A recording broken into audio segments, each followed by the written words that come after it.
दुनिया की राजनीति में इस वक्त एक बड़ा सवाल चर्चा का विषय बना हुआ है।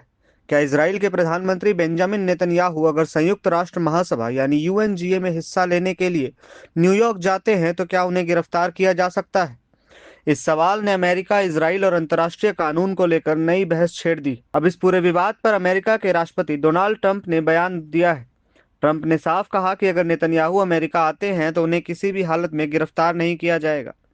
दरअसल यह पूरा मामला इंटरनेशनल क्रिमिनल कोर्ट यानी आईसीसी के उस गिरफ्तारी वारंट से जुड़ा है जो गाजा युद्ध के दौरान कथित युद्ध अपराधों और मानवता के खिलाफ अपराधों के आरोपों को लेकर जारी किया गया था।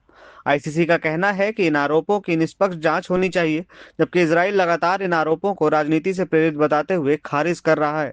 इजराइल का यह भी कहना है कि आईसीसी को उसके खिलाफ कार्रवाई करने का अधिकार नहीं है। विवाद तब और बढ़ गया जब न्यूयॉर्क के मेयर जोहरान ममदानी ने कहा कि अगर बेंजामिन नेतन्याहू संयुक्त राष्ट्र महासभा में शामिल होने के लिए न्यूयॉर्क आते हैं तो उनकी कानूनी टीम इस बात की समीक्षा करेगी कि आईसीसी के गिरफ्तारी वारंट के आधार पर क्या कोई कार्रवाई संभव है।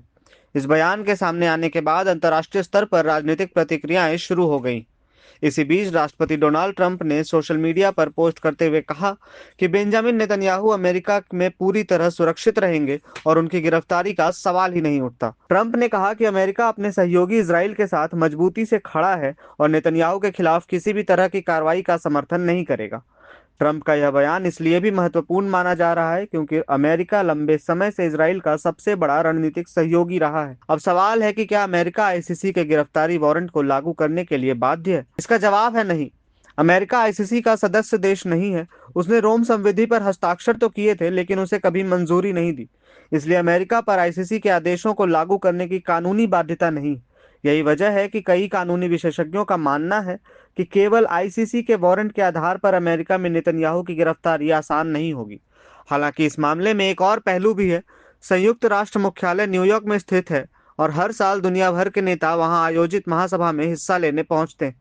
ऐसे में अगर किसी नेता के खिलाफ अंतर्राष्ट्रीय अदालत का वारंट हो तो यह सवाल उठना स्वाभाविक है कि मेजबान देश की जिम्मेदारी क्या होगी। लेकिन व्यवहारिक रूप से अमेरिका अपनी विदेश नीति और राष्ट्रीय कानून के आधार पर ही फैसला लेता है। न्यूयॉर्क के मेयर के बयान के बाद यह भी बहस शुरू हो गई कि क्या किसी शहर का प्रशासन अंतर्राष्ट्रीय अदालत के वारंट के आधार पर किसी विदेशी राष्ट्राध्यक्ष या प्रधानमंत्री के खिलाफ कार्रवाई कर सकता है। कई विशेषज्ञों का कहना है कि ऐसे मामलों में अंतिम निर्णय संघीय सरकार और अमेरिकी प्रशासन के अधिकार क्षेत्र में आता है, न कि किसी शहर के मेयर के। इस पूरे घटनाक्रम पर दुनिया की नजरें टिकी हुई हैं क्योंकि सितंबर में होने वाली संयुक्त राष्ट्र महासभा में कई बड़े वैश्विक मुद्दों पर चर्चा होनी।